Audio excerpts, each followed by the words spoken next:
अस्सलाम वालेकुम, doctor Arshad Mahmood here. अक्सर स्टूडेंट्स में से क्वेश्चन करते हैं कि डॉक्टर साहब आप बताते हैं कि 180 डिग्री मैनूवर, जिसमें हम बच्चे को पहले हम प्रोन स्पाइन पोजीशन में देखते हैं, फिर उसको हम पुल टू सिट करते हैं, फिर उसकी हम वर्टिकल सस्पेंशन देखते हैं, फिर हम उसकी हॉरिजॉन्टल सस्पेंशन देखते हैं। इसको हम 180 डिग्री या 360 डिग्री मैनूवर कहते हैं। ये किस केस में कराना है? तो इसकी बेसिकली दो तीन इंडिकेशंस हैं। एक तो कोई भी इन्फेंट आपको जब फ्लॉपी मिलता है, यानी फ्लॉपी बच्चा, फ्लॉपी इन्फेंट, डेफिनेटली उसमें करवाना है। उसमें करवाने का हमारा मकसद क्या होता है कि हमने देखना होता है कि पेशेंट के अंदर फ्लॉपनेस कितनी है। जब उसको हम प्रोन पोजीशन, स्पाइन पोजीशन में देखेंगे तो पेशेंट फ्रॉग लाइक पोस्चर में होगा। जब उसको हम पुल टू सिट करेंगे तो उसकी नेक पीछे लैग कर जाएगी। जब उसको हम वर्टिकल सस्पेंशन करेंगे तो वो पुल टू हमारे स्लिप थ्रू हैंड्स होगा, यानी वो बच्चा स्लिप करेगा हैंड से। और जब हम उसको जब उसको हम वेंट्रल सस्पेंशन करेंगे तो बच्चा बिल्कुल सी शेप या यू शेप बना देगा। सो टिपिकली हम फ्लॉपी इन्फेंट में तो ये करेंगे।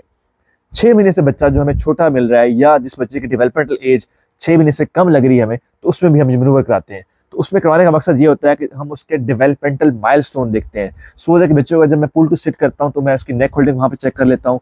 जब मैं सिटिंग करता हूँ तो मैं देखता हूँ कि उसकी बैक कैसी है, क्या उसकी सिटिंग है कि नहीं है। जब उसको मैं हॉरिजॉन्टल सस्पेंशन करता हूँ तो मैं देखता हूँ कि क्या वो टांगे उठाता है कि नहीं उठाता अपनी साथ में।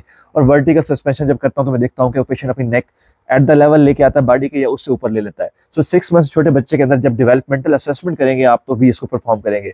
थर्ड जो इंपॉर्टेंट चीज है कि अगर एक बच्चा आपका सीपी है, सपोज वो 2 साल का है, तो उसके अंदर भी आप जो है उसमें 180 डिग्री मैनूवर पूरा तो नहीं करेंगे, लेकिन उसके अंदर एक पार्ट होता है, इसको हम कहते हैं हॉरिजॉन्टल सस्पेंशन, उसको करेंगे। तो उसमें टिपिकल फाइंडिंग क्या आती है? उसमें टिपिकल फाइंडिंग ये आती है कि पेशेंट अपनी लेग्स को लेग्स पे चढ़ा लेता है, जिसको हम सिजरिंग कहते हैं। सो सिजरिंग को इलिसिट करने के लिए आप a part of 180 degree manoeuvre, that is horizontal suspension, वो आप करवा सकते हैं। सो 3 इंडिकेशन है: floppy infant below 6 months for developmental assessment, and in a case of cerebral palsy where you want to see the scissoring phenomena.